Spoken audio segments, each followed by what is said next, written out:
Hello and welcome to Tech Trick Tutorials. In today's video, I'm going to show you guys a summarization where to find Blox route Gacha here on the third sea.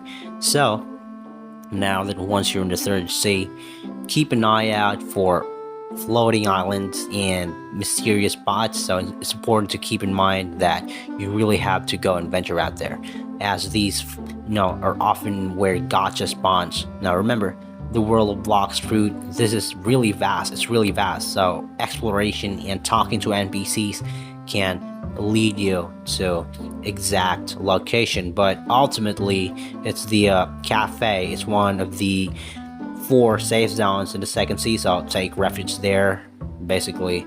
So the cafe contains numerous NPCs such as Blox fruit dealers and the Blox fruit Gacha. So that's just it. Thank you for watching Tech Trick Tutorials, and you guys have a nice day.